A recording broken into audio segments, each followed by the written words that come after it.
Welcome to the Friday Happy Hour with victory strategist, award-winning author and your happy hour host, Anne-Marie Kelly. Each week, Anne-Marie chats with women who have reinvented, started over or wrote fabulous next chapters. They share how they overcame their midlife challenges and how you can too. So kick back with some good happy hour something to drink and enjoy today's show. All of my friends tell me that I'm the good girl, yes they do. They all see me as being so perfect, little Miss Goody Two-Shoes. If I do something a little risque, they all gasp and I just say, good. Hi and welcome. You're listening to the Friday Happy Hour with me, Anne-Marie Kelly, and I'm that recovering good girl, Anne, your Victorious Woman Empowerment Partner. And this is where us Victory Chicks and you guys who love us meet on Fridays to chat about things we can do to make our lives better and more fulfilling and give us a little more jazz and sparkle. And I'm so glad you came to Happy Hour with me. Today we have Daphne Maxwell Reid. You might only know her as Aunt Viv from Fresh Prince. But this very classy woman has a victorious history, a fabulous first, and is doing some very cool things in her newest chapter. So she just might inspire you. Welcome to Happy Hour, Daphne. Well, thank you very much. What a delight. Oh, I'm so glad that you're here. We have so much to talk about. Yes. You know, Daphne, I think my listeners are probably most familiar with you from your work with Fresh Prince of Bel-Air, and they'll want to hear about that. And I also want to introduce them to your book about doors, which I have to tell you, Daphne, I love that book.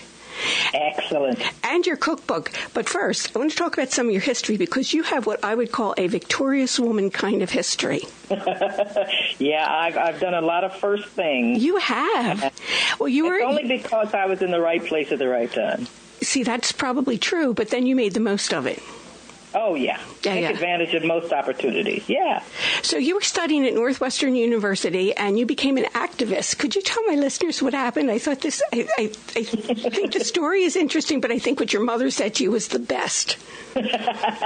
Well, we kind of integrated Northwestern University. The year I entered in 1966, there were only 66 black students there. And they didn't have places for us to congregate. We were attacked. Wow. It was a challenge being there.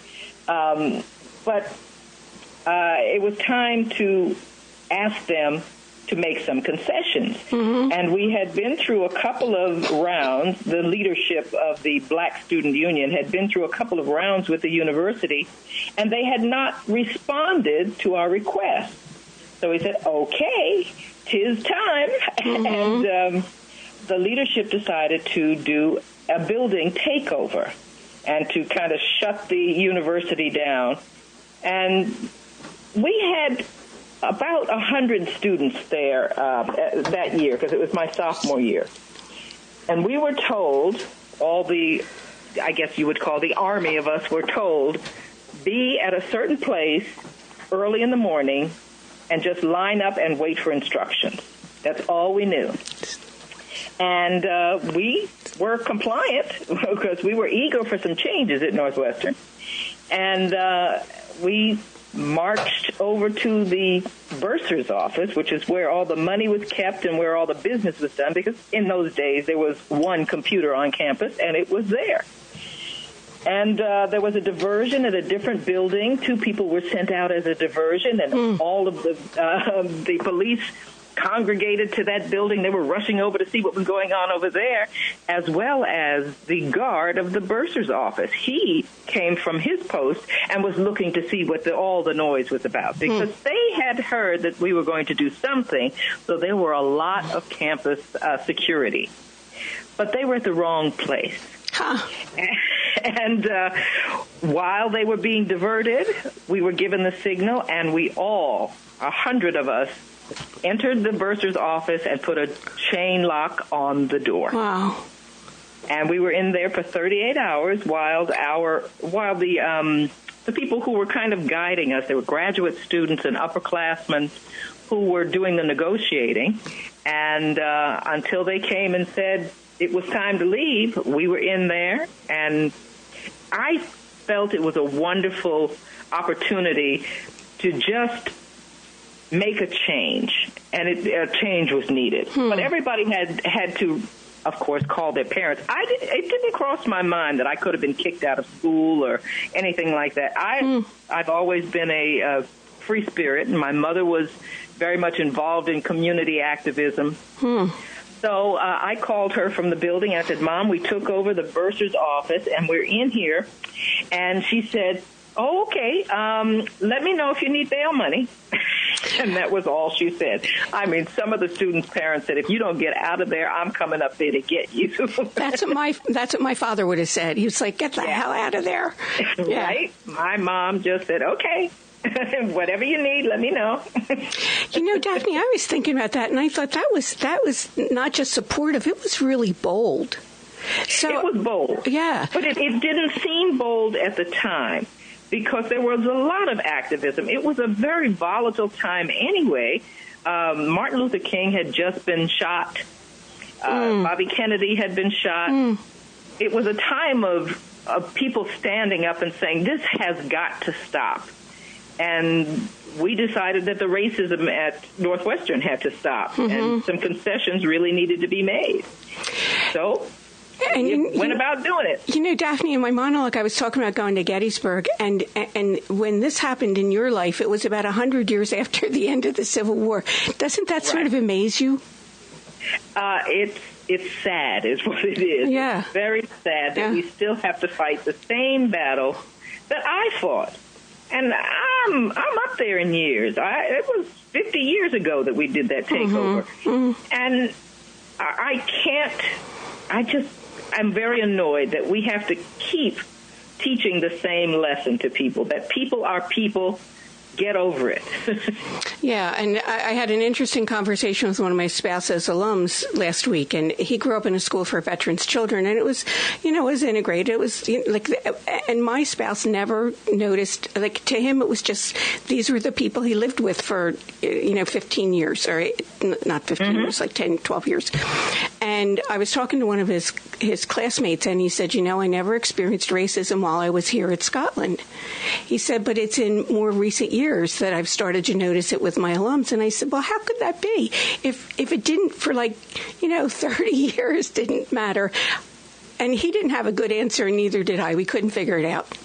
We couldn't figure it out because nobody really focused on it unless they were directly affected by it. And there were so many people who were not directly affected by it. They went on about their lives, and the only thing they got to complain about was that, now that they've changed these things, I get left out of stuff. So it's personal now.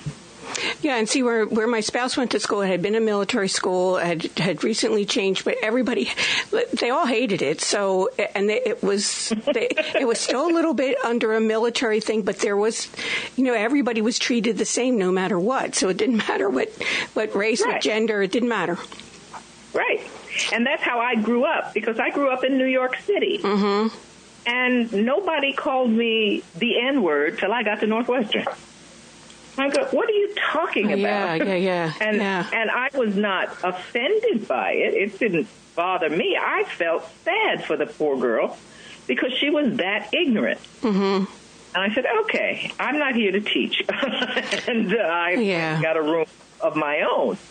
But you have to sometimes take on the challenge, and it was that time. So we took on that challenge. We succeeded in getting a lot of provisions, but as we noticed 50 years later when we all met this May, some things haven't changed, but a lot has. We were thanked by a lot of black students who are there now who said, we wouldn't be here had you not done this. I said, yeah, that's probably true. Well, you know what, Daphne, here's the thing. You earned your degree in interior design and architecture, but you had a lot of firsts. And one of the things, well, first I want to say that were you not the first African-American cover girl for Glamour magazine? Glamour magazine, Northwestern Homecoming Queen. I was the first for that, too. And that thing that you were the homecoming queen, they did not treat you respectfully when you were the homecoming queen, huh? Not at all. No. They were not at all happy that I was the homecoming queen, and they made that quite clear.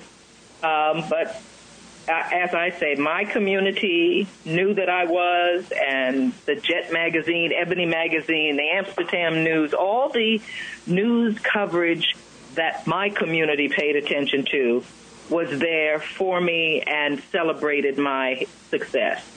And Northwestern eventually didn't even put it in the yearbook. So. Yeah, that just floored me when I read that. But you know what, Daphne? Eventually, that you were honored. I was honored because they finally found out that I had done that. Mm-hmm. Because it wasn't in the yearbook, there were a lot of folks who had no idea that I was the homecoming queen. Wow. And maybe 35, 40 years later, the Black Alumni Association invited me to give me a Hall of Fame award. They knew I went to Northwestern, but I was on television, so they were going to give me, well, I understand that kind of thing. But I went and accepted the award, and they asked me to talk about my time at Northwestern. And I did, and their mouths were hanging open. They said, we had no idea. I said, wow. I didn't write it down. And you were only, about 18, 19 when all that was going on? Probably 19, yeah. You know what, Daphne? I'm telling you, I would have, if that had happened to me, I would have gone home and eaten a half gallon of ice cream every single day. And you did not do that. You handled it very differently. I just went on about my life knowing that ignorance is bliss, and let them be ignorant. I'm sorry, I have a life to live, and I'm going to live it the way I want to live it. So that's what I did. I was in love with a young man who was a football player at Northwestern, and we had a relationship that bloomed. In my junior year, we got married, and I tell you, it didn't bother me what they were doing. It only bothered me that they were affecting more people than just me. Mm-hmm. I could handle it because I just could handle it. Yeah, and that attitude that your mother had was, if she was going to say, just tell me how much you need for bail money, she must have been something special. And you write in the back of your cookbook, you write a lovely letter to her. And it brought tears to my eyes. You know what, Daphne, we have to take a break, so I want everybody to stay close, and we'll be right back. You're listening to the Friday Happy Hour. Are you one of those women who lived the first part of your life as a really good girl? That is, you did all the right things and followed all the so-called rules for women. I was like that too. But have you noticed that once you passed 40, you have less patience for those rules? Maybe you even think that the rules really don't make sense for you anymore. Maybe they never did and you just didn't realize it. Do you want to go where other recovering good girls meet to inspire each other and support their new empowered selves?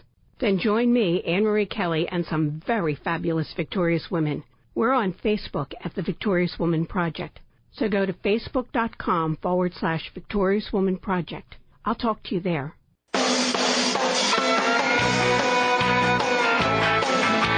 Welcome back to the Friday Happy Hour. I'm here with Daphne Maxwell Reid.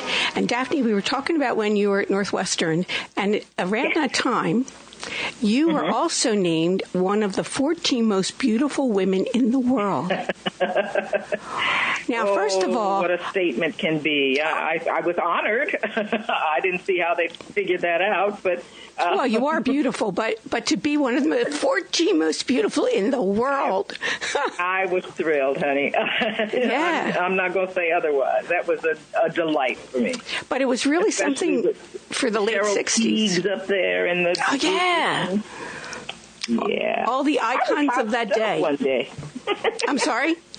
I was hot stuff in those days. Yeah, you were hot stuff. And that would have been so. So did all of that lead to your acting career? I guess everything contributed to anywhere that I am now. I mean, every road that I took, every opportunity I took advantage of led me to something else, led me to a growth in a certain area.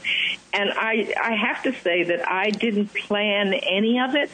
It wasn't my desire to be a model. It wasn't my desire to be an actress. I didn't see any examples, or very few examples, of a black woman making a living being an actress, so this was not on my radar.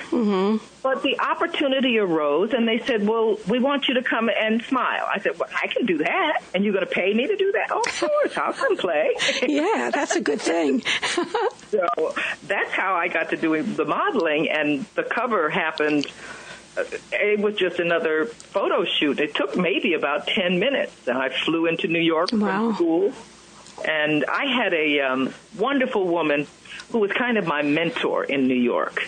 I was registered with Eileen Ford, who was the big muckety-muck modeling I remember that, back in the day. And she had listed me from a picture that she saw in 17 magazine, which was done because I had achieved a National Merit Scholarship, and they had a Real Girl issue. And I was featured in the Real Girl issue. And I had a picture taken, and it turned out to be a full page in the large format 17 magazine.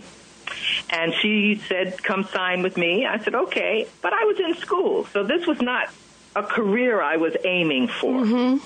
They would call and say, we got some work for you. Okay, I fly to New York. Now, let me tell you, United Airlines between Chicago and New York, round-trip student fare was $25. Oh my goodness! You can't even drive your car for that much anymore. Right. So I was back and forth between Chicago and New York working, and I had a mentor named Amy Green, and she would call me and say, "Okay, I got some editorials for you to do," and I would fly to New York, and I'd have 2 days of shooting, then I go back to class, and like nothing had happened except I got some money, and.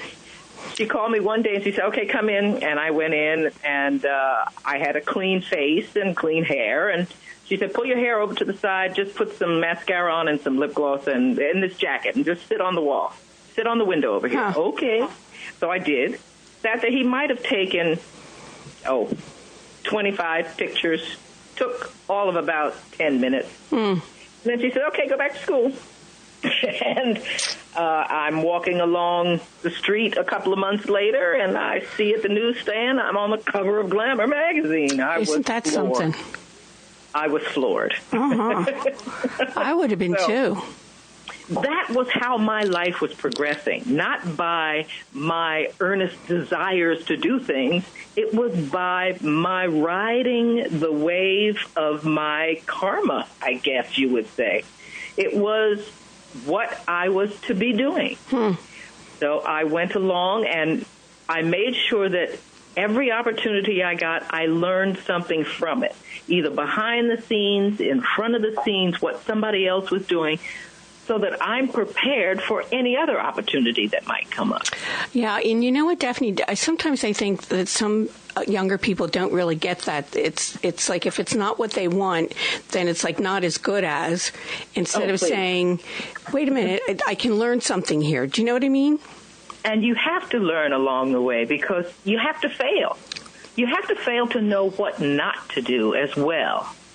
And if you don't get up, that means the failure won. But if you get up, you get another chance. I love that, Daphne. If you don't get up, then the failure won. I love that. You can quote me. Thank you. I think that's really neat. And so then you started your second. You were full time going to school, and you were full time modeling, and then you were 22, 23 when you started your second career in acting. Yeah, I guess I was probably 22 or 23. I did commercials and catalog modeling. After I graduated from Northwestern, I was married, and I graduated pregnant. So I had my first child and was a happy, doting mother, and I was modeling at the time, doing catalog work for like Sears catalogs and Montgomery Wards and things like that. And then an opportunity came for me to audition for Robert Conrad, because he was doing a television show in Chicago. And we had our meeting and hit it off just fine. he must have had something to do with Northwestern. I can't remember whether he was an alum or not. But he called me Queenie. He found out I was the homecoming queen, and he called me Queenie. That's funny. So he said, I'm going to give you a part in this show because I want you to play a part in this show. I said, okay, that's fine. Well, I told my agent he's going to put me in this show. Well, the scripts came and the call sheet came out, and my agent called and said, you're not in this. I said, okay, that's fine. And I went on doing what I was doing. But the next day she called, she said, Daphne, I got another script, and you were handwritten into this. Oh, my goodness. And, okay, so I'll go to work. Yep.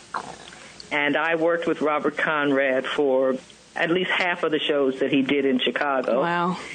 And then a couple of years later, when I moved out to L.A., he was out there doing another show called A Man Called Sloan. And I said hi, and he said, oh, I want you to be in this next episode. And he put me in the show. Wow. I got an agent in L.A. This is how my life has bloomed. Wow. I didn't have to beat on doors, and I didn't have to sit and wait. I was always busy doing something when an opportunity arose. Wow. So how did you get the job on Fresh Prince? Yeah, it's just, you know what, Daphne, it's just not one, those words are not one to come out of my mouth today. I hear, yeah, that's okay. I call it French Prince, too. But I had to audition for that. I had done many, many years of television before Fresh Prince. I had quite an established career that a lot of people didn't see the shows that I was on, but they were hits. I guest starred on WKRP in Cincinnati and Simon & Simon and Hardcastle and McCormick and Cagney and Lacey. And then my husband did a show called Frank's Place that he produced, and I was the star of that show. And that's your spouse, Tim Reid, right? That's Tim Reid. That's my husband. Mm-hmm. Yeah.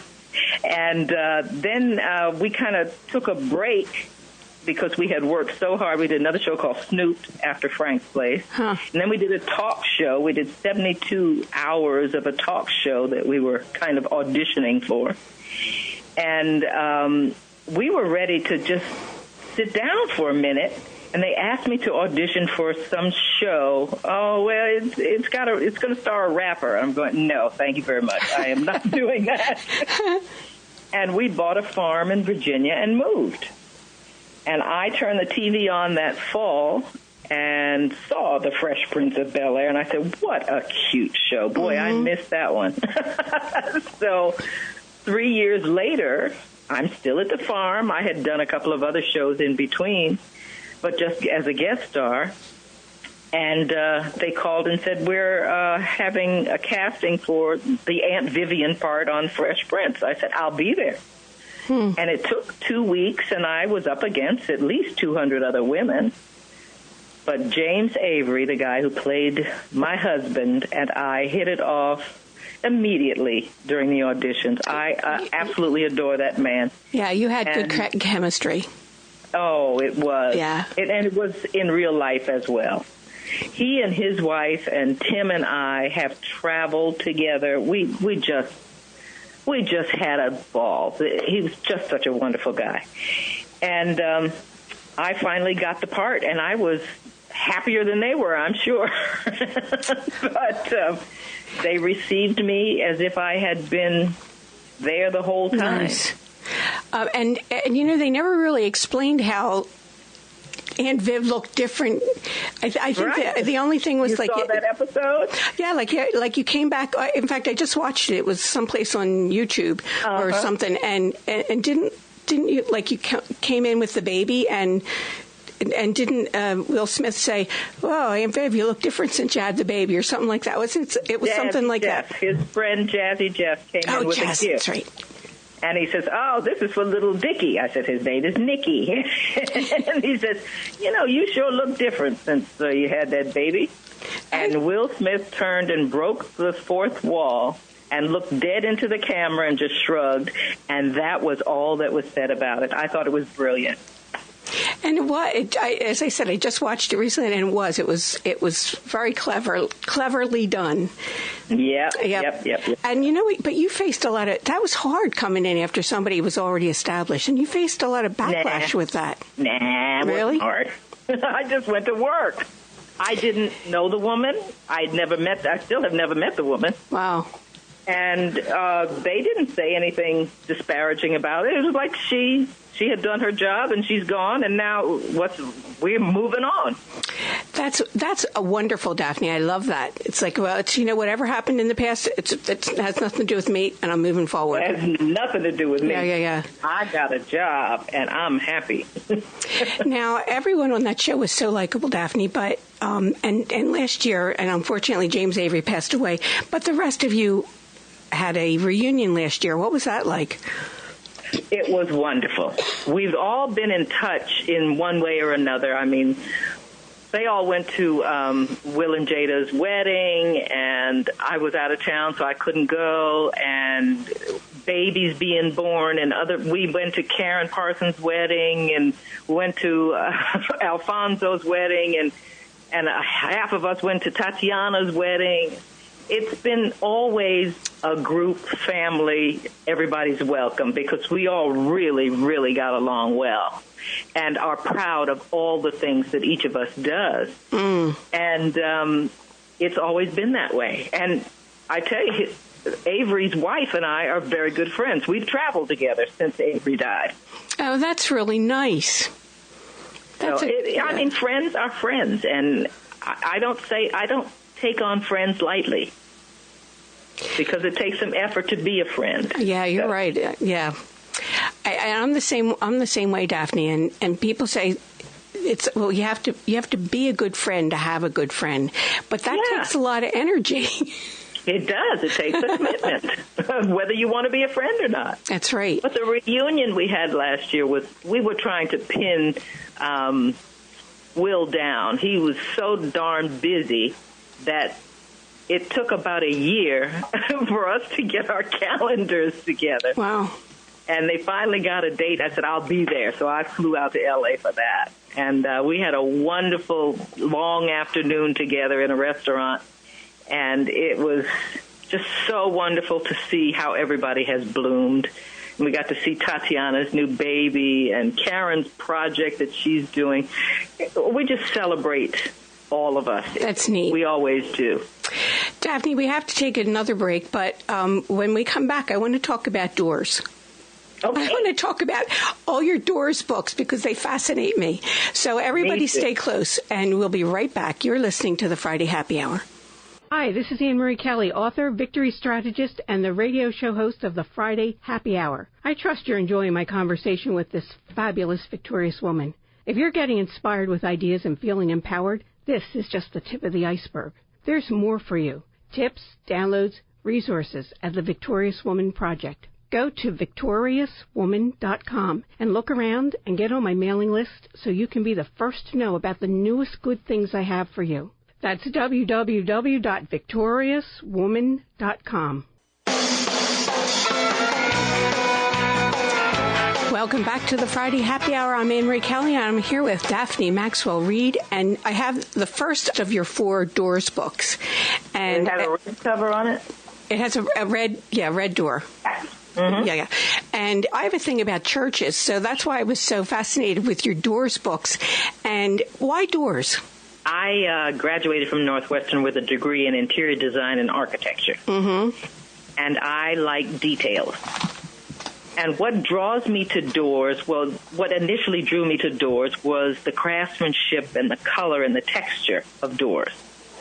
And then as I realized that I was only taking pictures of doors, I do some landscapes and some close-up photoshops, but it's always details that I'm looking for. If my husband and I took a picture of the same building, he would have the entire building in it, and I would have a window or a door or a piece of hardware in it. Mm-hmm. That's what I saw. So I realized that I'm drawn to doors, and I had to figure out why and have determined that they are the metaphor for my life. And they're the metaphor for life in general, because your life is full of opportunity, adventure, curiosity, and that's what doors represent. All of those different things. And I'm thinking about, you have one that's like it's a blue one. It's on, and just so that my listeners know, I posted a link to that page of that where you have all of the doors and on today's radio wrap up at victoriouswoman.com. But there's one. Is it called an eggshell blue? Yes, and it's the cover of a book. Yeah, I don't know if it's a cover, but Does it say France on it? Yes, it's in France. That's right. Yes, that's the book of France. I did 3 cities in France, and that's a door in Auvillard, France. It's on a building of a wonderful bed and breakfast that I stayed in Auvillard. And tell my listeners what other countries that you have books of doors about. The first book that you were referred to with the red door on the front is a book of Italy, Morocco, Germany, and I think a lot of different cities in Italy. And then the second book I did was on the doors on the western side of Cuba, the west and the south in Cuba, not just in Havana. I've been to Cuba several times, but I went on a photographic jaunt down to some of the old cities down the western side of Cuba, and it's absolutely gorgeous. And I did that in 2015, so I called it Opening Closed Doors, because Obama had just opened up the country. Oh, that's right. To, relations again. So then the third book I did was Belgium. It was Antwerp and Bruges. It was just a little side trip that I had taken when I left Paris doing the France book. I took a train and said, I've never been to Belgium. So I stopped in 2 cities and walked around, and they had gorgeous doors. So I took pictures of doors, and I did a book of that. So I have 4 of the doors books altogether. I know, and you know what? They're fascinating. As I looked, the book that I have, but also then you have I think you have about a dozen of those pictures on the website, and they're just so interesting. Like how you see them, just kind of fascinated me, because I was like, because I have that thing about churches. So I'm always taking pictures of churches, except that I would be like Tim. I would take the whole church. Whole church. Yeah. Yeah, that's one way to see it. But I'm trying to encourage people also, as in life, look at the details. When you set out on a journey, you have an end point that you're trying to reach. Don't just look at that end point and not see all of the things on that road to the end point. You gotta look at the richness of life is in the detail, not in the big picture. So pay attention to it. Remember and look and be inquisitive and want to know more. It is such an exciting way to live. And you know what, Daphne, you're right, because the things we remember, a lot of times we don't remember like if it's a wedding or something, we don't remember the whole thing. We remember a moment. You remember a moment. You remember a detail. You look at the flowers on that cake. Don't care what the cake looks like, but the exquisiteness of each of those flowers. Somebody made that. Yeah. And that's how I see life. Somebody did that. And I'm just an admirer of craftsmanship. Well, you can see that, and Victory Chicks and you guys, if you go to victoriouswoman.com and click on the link, it's in the section for today's show, and take a look at some of those, and you can buy those prints, and you do note cards.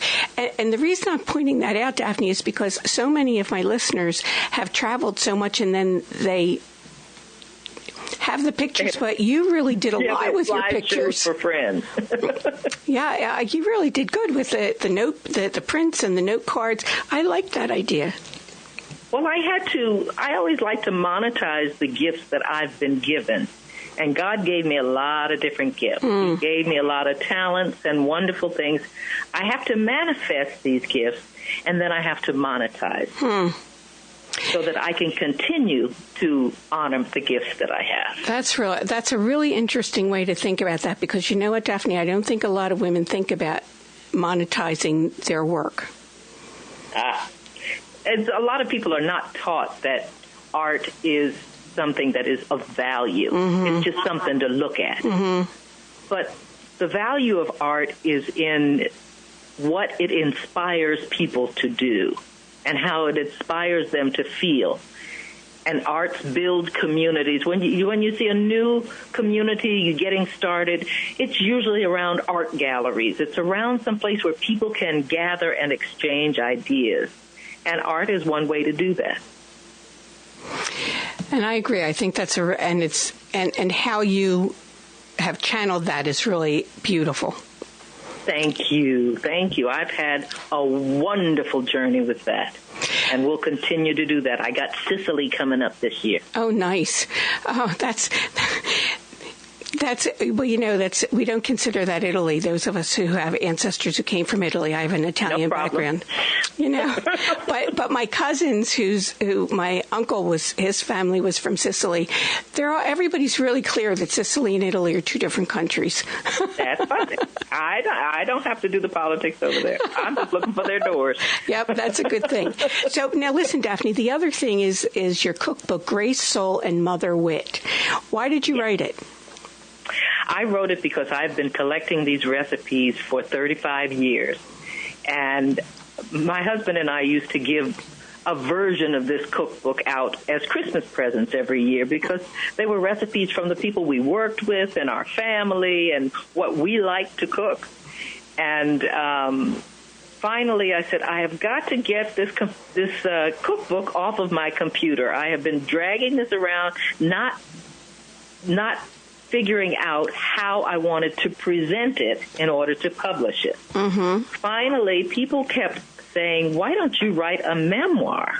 And I'm going, I don't think I want to sit down and write a memoir, but I could start with a piece of a memoir in this book. So I crafted it around what food and family meant to me. And the title talks about the soul of our family was around the kitchen table.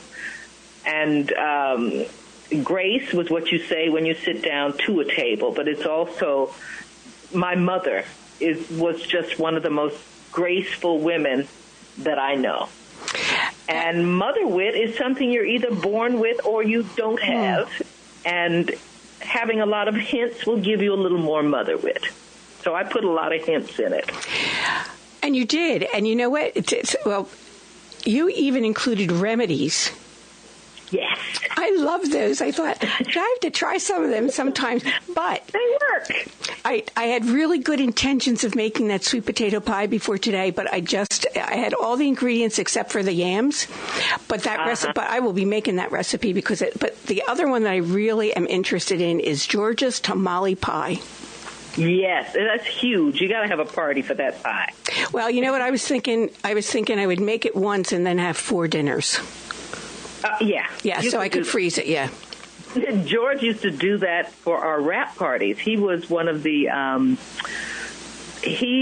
guess he was called I don't remember what title he had, but he worked on the set with the actors.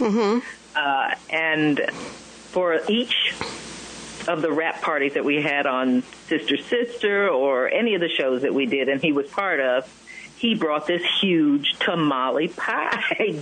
So I just call it Georgia's tamale pie. They give me the recipe. I'm putting it in.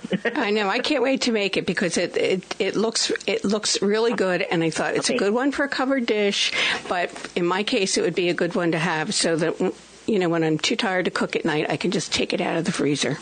Yeah, and it's either vegan or with meat.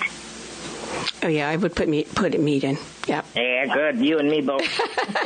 Daphne, we have to go, but this was really a lot of fun. Thank you so much for coming to Happy Hour with me. Oh, it was a delight. Now my wine glass is empty, too. So now we all have to fill up. Yeah. It was a delight. You have a wonderful weekend. Thank you. You have a wonderful weekend, too, Daphne. Thanks for coming. Thank you. Bye. Listen, everyone, thank you for joining me today for the Friday Happy Hour. And I'm glad when you do. I hope you'll come back next Friday. I was looking for a quote about girlfriends this morning, and I read a really clever one from Oprah who said, "Lots of people want to ride with you in the limo. What you want is someone who will take the bus with you when the limo breaks down." I hope you all have someone who will take that bus ride with you. Stay cool, everyone. Have a victorious weekend, and I'll talk to you next Friday at the Friday Happy Hour. Jen's on.